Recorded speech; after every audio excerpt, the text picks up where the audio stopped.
Good afternoon. My name is Mariel Hardy. I currently serve as the Vice President of Communications and Marketing here at Talladega College. Welcome and thank you so much for coming out today. Today we wanted to hold a press conference to address some of the recent challenges and changes that have happened at the institution, and we want to dispel any false information and provide the facts, because we think that's the most important thing to keep our constituent groups informed and invested in the value that Talladega College brings. Today we will hear from our board chairwoman, Rika Lewis-Payton, and our interim president, Dr. Walter M. Kimbrough. Madam Chairwoman. Thank you. Good afternoon, and thanks to each of you for being here today. I am a proud graduate of this historic institution, and I have the honor of serving as the chair of the board of directors for Talladega College, a position that I never imagined being in when I stepped my feet on these grounds in 1977 as a first generation college student in my family. So to say that this place is special for me is an understatement. And so serving as the chair of the board of directors is an honor, but it's also been a challenge, particularly in recent months as we have had some financial issues, crisis, quite frankly, in terms of ensuring that this institution that has stood for 157 years remains strong in this community. That is the singular focus of the board of directors. So at the point that those issues came to our attention, we immediately spurred into action in terms of determining what would be that path forward to ensure the sustainability of this institution. We set 4 strategic priorities. The first one had to do with financial integrity and stability, absolutely essential for our institution to continue to stand. The second major focus for us had to do with academic excellence and accreditation, because we are about the business of ensuring that those students that step foot on this campus, that we are prepared and equipped to assist them in developing as young adults and being productive citizens in the community. The third major strategic focus had to do with recruitment and retention. That is the lifeblood of this institution. And we had to make sure that those processes remain strong. And then the fourth had to do with institutional advancement and fundraising. As you may not know, and I'll just repeat here, is that this is an enrollment-driven, tuition-driven, if you will, institution. So a lot of our funding comes from the students who come here to get their education. There are some grants as well, and we are grateful to have partners such as UNCF, such as the state of Alabama, that help us have the funding in order to deliver the academic excellence that we are known for here at Talladega College. But fundraising is another critical part of that. So over the years, we've had alumni and generous donors who have helped to ensure the financial stability of this institution. And we knew that we had to reinvigorate that effort in order to achieve our goals. So I stand here today, unlike June, when we didn't know what we didn't know, and over the last 90 days, I couldn't be more pleased in terms of the progress that we made in 90 days. Absolutely, there remains challenges, but I will also tell you that there are incredible opportunities, and people have really stood with us in ensuring that this institution regains its luster, if you will. that we are known for and have been known for many years. And I'm pleased to say that we have. I mentioned just a couple of things, and then I turn it over to the president. As you know, the president resigned shortly after we missed payroll. We were able to make payroll, although delayed, and every month since then, we have done that. Have there been other lapses? Absolutely. And there will continue to be challenges, but I am pleased in terms of where we are now, because we also have very sound leadership in place in Dr. Kimbrough. He has over 17 years of experience, particularly in the HBCU space, where he has been a transformative leader. He was one of the finalists for the position here at Talladega previously, so he had been fully vetted when we went through the exhaustive process of selecting a leader for this institution. But as is often the case, family comes first, and children are of utmost importance, and their education is as well. And you don't want to uproot someone that's in high school. I know that from personal experience. But he is here now and has agreed to be here for the next year. Yes, we will recruit and get a permanent position, but right now, with his leadership and moving forward with those initiatives that we have identified, we couldn't ask for better. In addition to that, as you know, or was previously reported, the CFO recently resigned. That was a mutual decision. As is often the case in situations such as this, it is necessary that we look at every system, process, structure, and all of our internal controls. And it is necessary that we make some major changes there. So it was a mutual decision to go in a direction where we could recruit and get a leader here that would help take us to the next level in terms of the improvements that are needed in our financial infrastructure. And I'm very pleased to announce that we do in fact have such a leader in the position of the Chief Financial Officer, who also comes to Talladega College with experience and credentials. He's a certified public accountant, and we're very pleased that he has joined us here at Talladega and will help us in carrying out and achieving our goals associated with those focus areas and continuing to move our institution on the path forward. And with that, I turn it over to the president, and after that, we'll entertain any questions that you may have. Thank you. So good afternoon, and thank you again for being here. Again, my name is Walter Kimbrough, W-A-L-T-E-R, Kimbrough, K-I-M-B-R-O-U-G-H. And I've been here now, I think this is day 72. So excited to be here. When I had the opportunity to come serve Talladega, it really was a quick decision for me. My wife is a 1997 graduate of the institution, and knowing some of the challenges that the institution was facing, she said, that's my school, you have to go. And so that's why I'm here, and I think that based on some of my experiences, I've been able to really partner with the board for us to identify the challenges that the institution is facing and to move forward.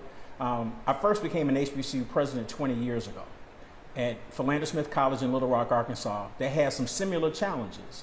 And so through that experience, over a number of years, we were able to right-size that institution to address concerns that we had from the Department of Education. And so that really has come into play for me now, because those relationships that I developed 20 years ago, we're able to use those relationships now, working with the right kinds of agencies to say, this is where the institution is and the kinds of things we need to do to move forward. So there is, as the chair said, it still is a crisis situation. We're working forward to address the issues facing the institution, but I think that we've gotten to them in time, and it will take several years for us to make sure that we get through. I think some people will ask to say, well, is this an anomaly, or what's the concern about the institution? And I like to always put things in context. If you've been paying attention nationally, you know that we've seen a number of small private institutions close in higher education over the last couple of years. You guys have reported it, because right down the road we had Birmingham Southern close after almost 170 years. So there are challenges with private higher education. Higher education had a dip in enrollment for a decade straight until last year was the first increase we had had in over 10 years. So that's been a challenge for all of higher education, and Talladega was not immune to that challenge. So we have to really then think about how do we operate moving forward, make sure we have the right practices in place, the right people in place to do those things. It is tough work, and I understand that. But I think that we have the people that are in place to address those issues. I've been able to come in and identify some challenges. And so really my goal over this next year is to make sure that we can identify everything and have a clean slate to start with, and then to build on top of that. And I think we're making good progress to that degree. But it's a challenging time for all of higher education, and everybody in one way or another is seeing some of these challenges. So we're now going through a period where we're seeing some of those challenges too. But once again, I think we've gotten out in front of these challenges at this point in time, and we'll be able to move forward. So with that, Mr. Hardy, I'll let you come and he'll moderate our Q&A, and we'll see what kind of questions you have.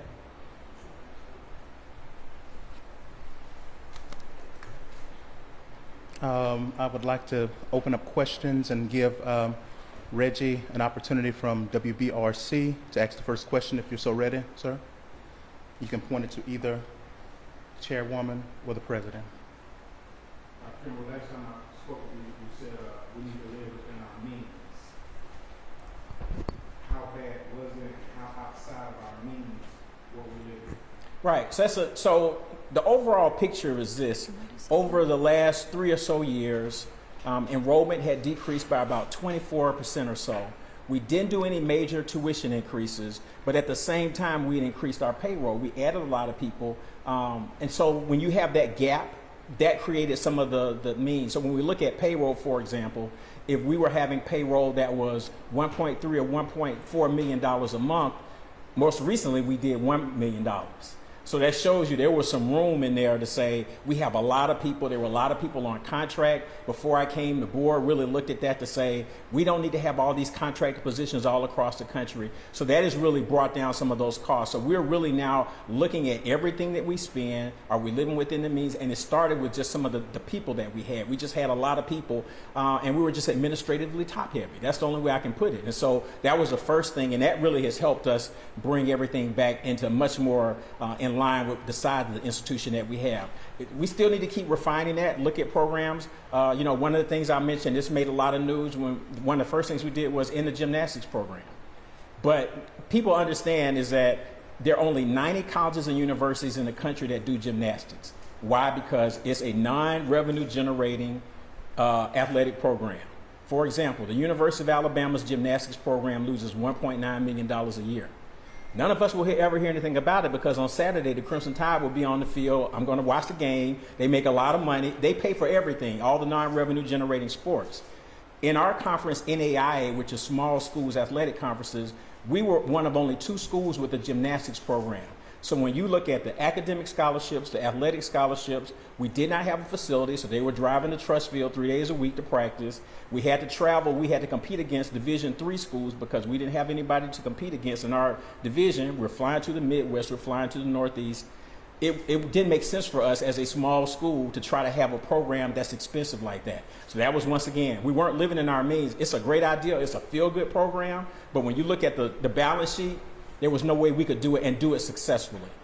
So those are the kind of decisions that we made and will continue. So we started with, like I said, and we continue to look at our payroll and the number of people that we have, but then we started looking at programs and those kind of things. So I'm very pleased after a short amount of time, the amount of restructuring we've done to live more within our means. But I think that's a process that we need to keep our eye on all this year because I need to make sure that we have definitely gotten back to the level where we need to be for the size of our enrollment and then to move forward. You can grow after that, but right now we do need to keep doing that. So my eye has not changed on that. That's been important. Thank you, Rachel. Rachel, would you like to ask you, you said you didn't know what we didn't know. 3 months later, I wanted to ask you, have you been able to determine why it was you were not able to make payroll at the end of May?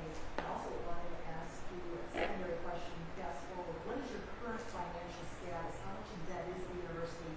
There's been reporting out there that is not confirmed that substantial debt totaling $4 million to a vendor for supplying text, first contact. So can you kind of talk about what you determined caused not being able to make payroll 3 months ago, and kind of what you're looking at now in terms of debt that you're going to try to resolve? Yes. Thank you very much. The first thing I would say, and the president stated it as well, when you have a payroll that has grown to the extent that we did over a 2-year period, while enrollment is also decreasing, you're going to have a significant gap. So that was one of the major contributors, essentially hiring too many people, paying them too much.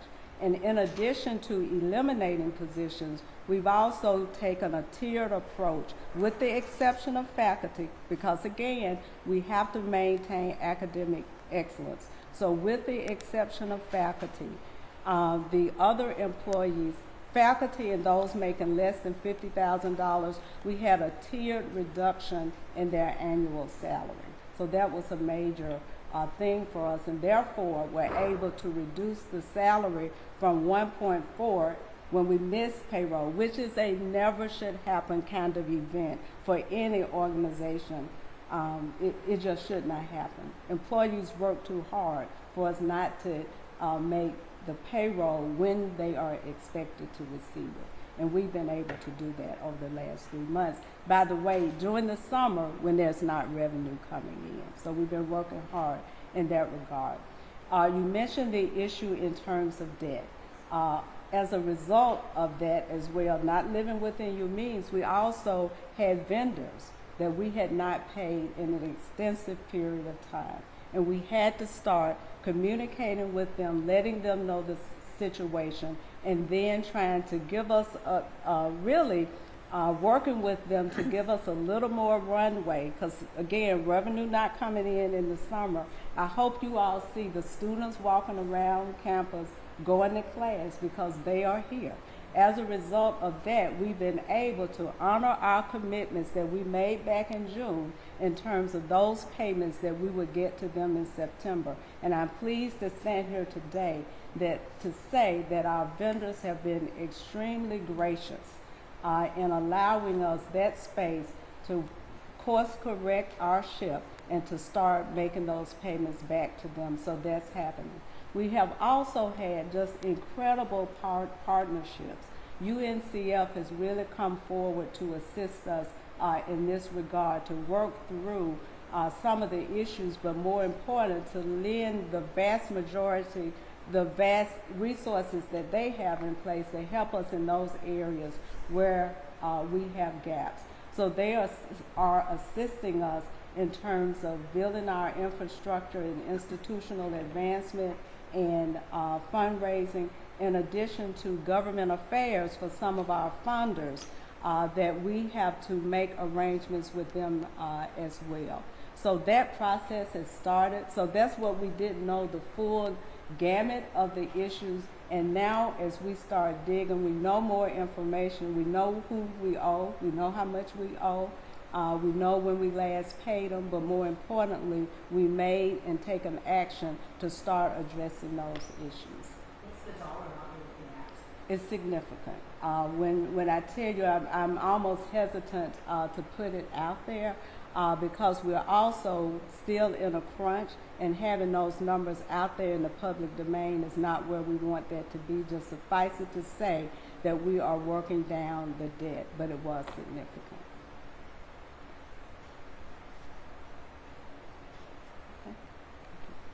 This could go for either of you. Just kind of piggybacking on what you said, significant. I mean, what I consider a significant amount of money is probably not the same as the college. Do you have any kind of ballpark? Are we talking hundreds of thousands into the millions? Yeah, I think the number we have will be significant in any arena, and I'll just leave it at that.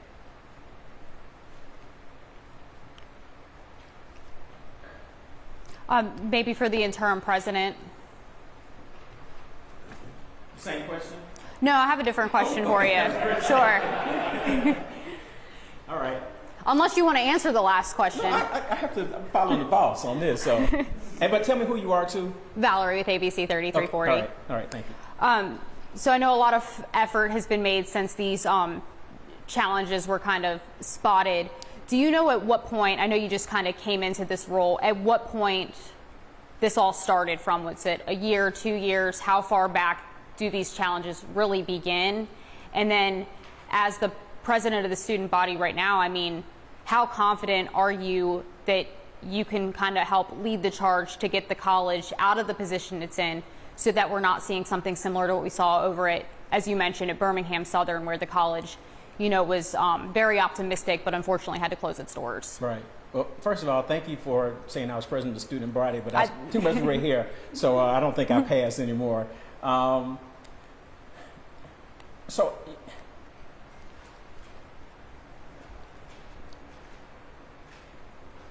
when I think about the time that I've looked at, as you said, I've been here a short period of time. All of the information that I have looked at has been within the last couple of years.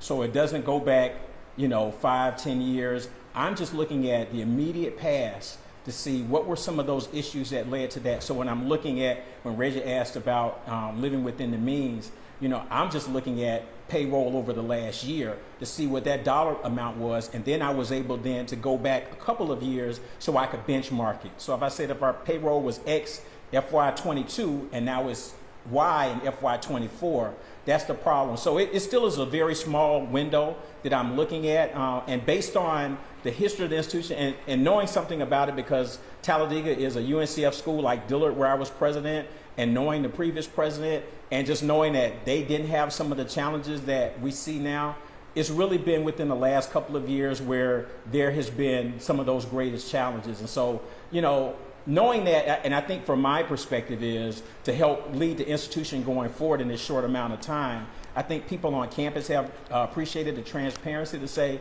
yeah, we have some challenges, but once again, I've been at a place that had challenges and know over a period of time that it can get better. So it's something that I've seen before. I'm not just saying, pie in the sky, everything's going to be okay. There could be other challenges that we'll find out about. These processes, particularly when you're working with agencies, there might be, a study or an investigation that happens a year from now.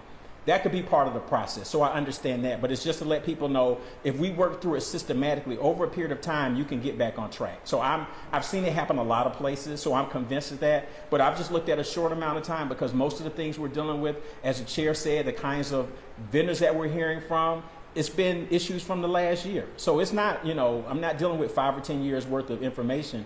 Most of it's been really within the last year. And enrollment currently is at 748 for graduate and undergraduate, correct? Yes, but so the challenge with that too is that I'm trying to level set all of our numbers, because if you look at that number on the surface and you'll say, well, it was 830 something last year, is that a significant decrease? We're going and digging through to make sure that, to look at the net tuition revenue, because a lot of the students last year were added late and they were provided with scholarship funds to boost the enrollment. So it was a sugar high. It wasn't a true number in terms of what our enrollment was. And so on the surface, it'll be like, yeah, that's about 11% drop. But I'm not sure until I look at the net tuition, because if we discounted to a rate so much that it boosted that number, but you didn't get any additional revenue, it doesn't matter if you had more students, your revenue is about the same. So that's the detail I'm digging in now. So you see the numbers, but it didn't just immediately worry me, because I know there were some practices that we did not do, and I know a lot of those practices do not generate revenue. For me? Yes, from a strategy standpoint, can you let our audience know moving forward kind of what the game plan is to right the ship, as it were? Well, as the chair said, there are 4 basic principles that the board is looking at. I think particularly for me during this point in time, I have to make sure that I am really helping us understand where we are. So the goal for me is to level set, so I can let the board know realistically this is where we are, and then they can really execute their strategy, saying going forward, here are the different things that we want to do. In the short term, it's identifying those areas that we have challenged, work with those agencies that we need to partner with, and the fundraising campaign. Those are, to me, those are 3 really big things. The chair might add other things as well, but for me, I want to make sure that they have all the right information to make the best decisions going forward. So that's the way that I think about it, and to really do a deep dive with the data, make sure that we vet our data so I can give them really good information to make decisions on.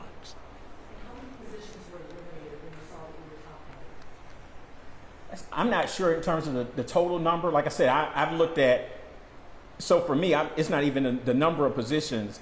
When I know that I had a monthly payroll that was about 1.4 and I got it to about 1 million, I'm not sure, because some of them were contracted people as well. So I don't have a number on that. I'm just looking at the overall, how does this impact in the budget? So, you know, that difference to me is very significant. And to try to maintain, throughout the year, that kind of ratio that we're saving, $300,000, $400,000 a month would be tremendous for us. You got it down to 1 million For payroll, right. on a monthly basis. Yep. Yep. I would add a couple of more comments related to that in terms of, okay, given where we are now, where we're going. So we have those strategic priority areas, but I wanted to comment more about how we will do our business going forward. So for us, we have to really go down to the foundation and really build back better. There are structures, processes, internal controls that must be put in place that are not as good or as strong as they need to be. In doing so, we must maintain integrity in all that we do. We must be transparent about what it is that we're doing. So it may be that we see you all again because something has hit the press. When you go down to the basic foundation of anything and you are in the process of building back better, you're going to find out some things that were done in a way that should not have been done. We are committed to course correcting that. That's the only way we can ensure the long-term sustainability of this institution. We're working very hard on that. The board now has just a little bit of space. Well, we got to think more long-term as well in terms of what would be the financial systems and the financial different structures that we need to have in place in order to ensure our success. So we are starting to think about that because we can no longer depend solely on tuition. We have to build a really strong endowment that helps us through those lean summers and areas where we may not have the enrollment, even when wrapped right, that it may bring in the revenue that we need, and we have to have some other sources from whence that is coming. And we're starting to have those longer term strategic kinds of discussions about how do we leverage whatever resources we have here at Talladega College to help improve the overall financial sustainability of this institution.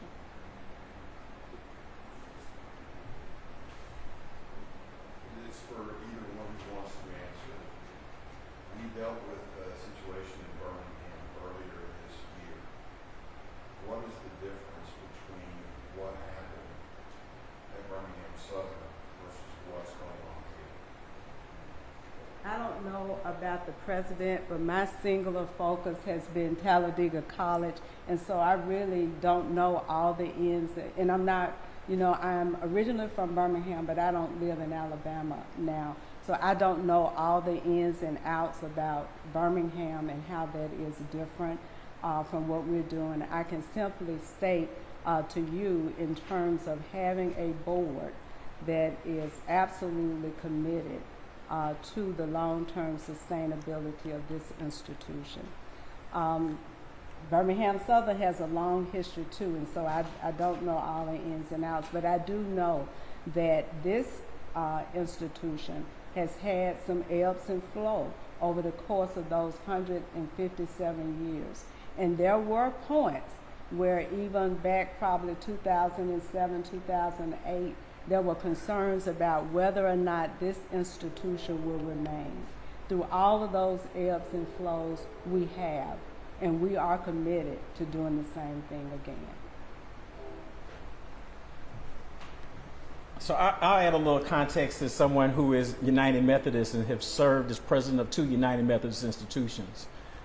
Birmingham Southern has had challenges in the press since 2010. There have been a lot of different presidents over that period of time. There was just a succession of presidents. So this was a slow rolling thing that finally gets, 14 years later and the institution closes.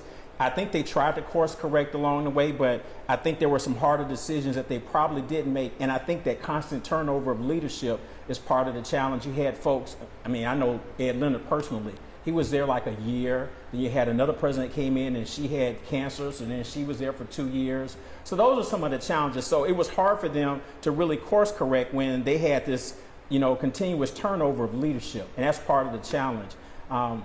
Birmingham Southern was an institution we would look at. The United Methodist Church has a university senate. I sat on a university senate, so I was able to be in conversations about that. So it wasn't a new situation. It's something that they wrestled with for 14 years. The difference for us, I think, in this case is that, as I indicated, I'm coming in, and the board chair just said it, we're digging down, to the studs to figure out where we are, to address those forthrightly and move forward. And so I don't know everything that they did, but I know that it was a slow moving train for them, and they really started to acknowledge the problems around 2010. So we don't have to stretch this out. We need to just correct it now and get back in good standing as an institution.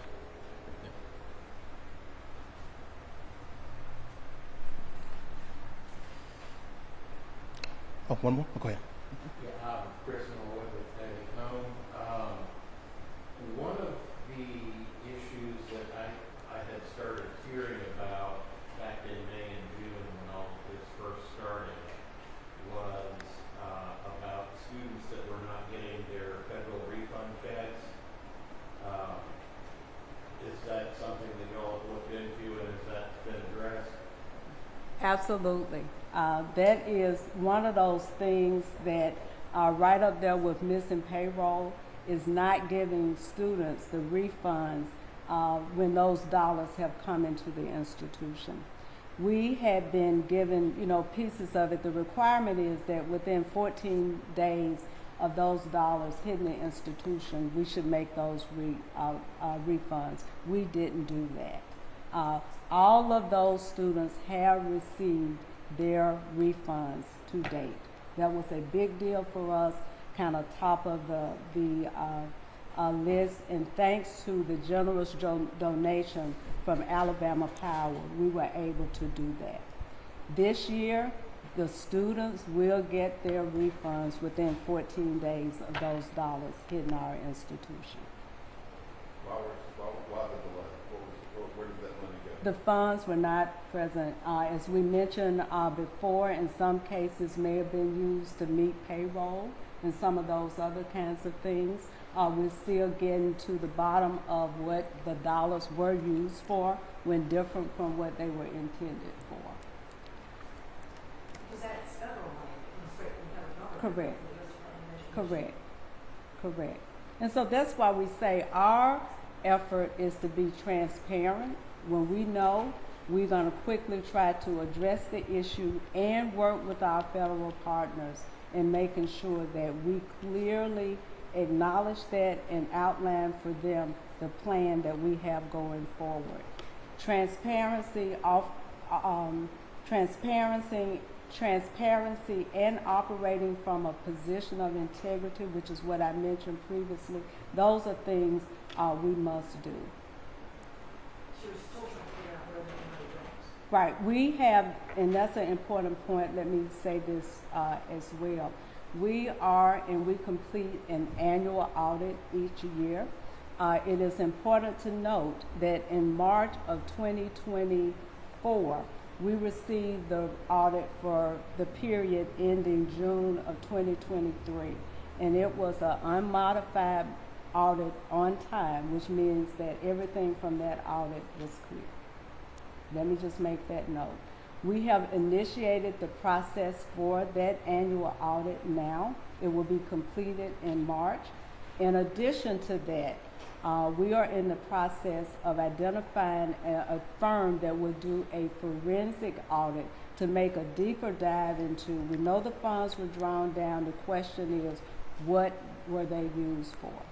And so that forensic audit will detail out for us that, and based on that, we will be able to know specifically and take whatever action is necessary to address it.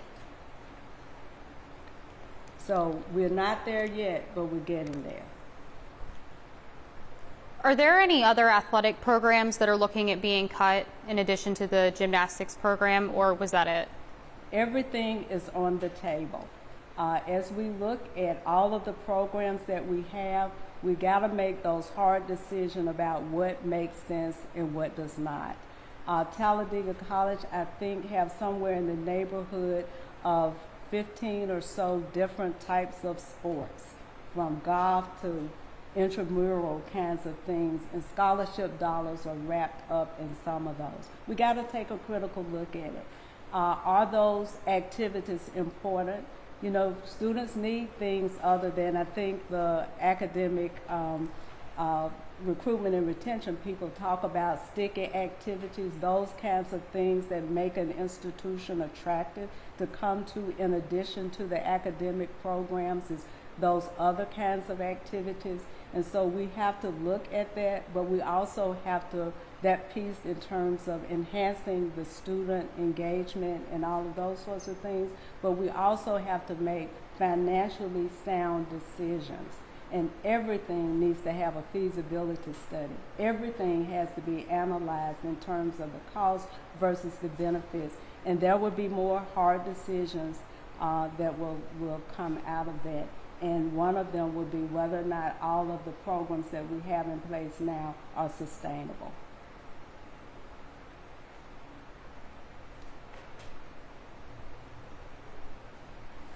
Well, I want to thank everyone for coming out. And this ends today's press conference. Thank you so much.